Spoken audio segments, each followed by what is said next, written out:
అసెంబ్లీలో ఒకవైపున రాజకీయాలు ఇవన్నీ నడుస్తుండగా నిన్న భారతీయ జనతా పార్టీ తరపున గెలిచిన ఎమ్మెల్యేలు ఎంపీలు వీళ్ళందరితో సన్మానం సందర్భంగా కేంద్ర మంత్రిగా ప్రమాణ స్వీకారం చేసిన శ్రీనివాస్ వర్మ సంచలనమైన వ్యాఖ్యలు చేశారు. నేను ఇంతకుముందు కూడా చాలాసార్లు మనమే ప్రస్తావించుకున్నాం. ఆయన్ని అయిపోయింది, ఆయనకి సీట్ లేదు, తీసేశారు, మళ్ళీ రఘురామకృష్ణరాజుకి ఇచ్చేశారు. ఇట్లాంటి ప్రచారాల మధ్యన కూడా పార్టీ నాయకత్వం మాత్రం ఆయన్ని నమ్మింది, ఉంచింది.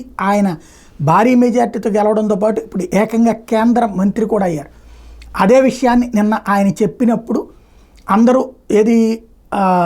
ఖచ్చితంగా తనని దెబ్బ కొట్టే ప్రయత్నం జరిగింది, అయినా కూడా పార్టీ అండగా ఉంది, ఒక కార్యకర్తకి అండగా ఉంటుంది అని చెప్పడం సంచలనం సృష్టించింది. ఆయన ఏం మాట్లాడారో ఒకసారి విందాం. నర్సాపురం పార్లమెంటు భారతీయ జనతా పార్టీ కేటాయించడం జరిగింది. అయితే భారతీయ జనతా పార్టీ కేటాయించాక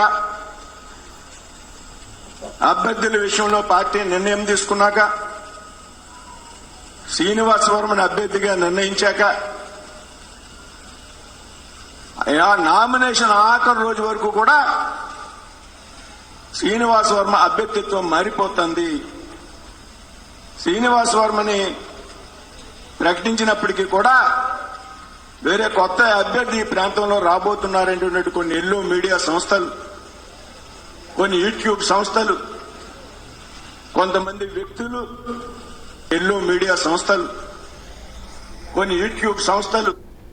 ఇది దాంతో ఓ పక్కన అంటే ఏం కావాలి అనుకుంటున్నారు అన్నటువంటి కాన్సెప్ట్ ఇక్కడ కీలకమైనటువంటి వ్యవహారం. కార్యకర్తలైతే తనని తోడు నిలబడ్డారు, అట్లాగే పార్టీ అధినాయకత్వం నిలబడింది అని చెప్పినటువంటి సందర్భంలో నిజంగా ఆయనకు పూర్తిగా కార్యకర్తలు పార్టీని అండగా నిలబడింది.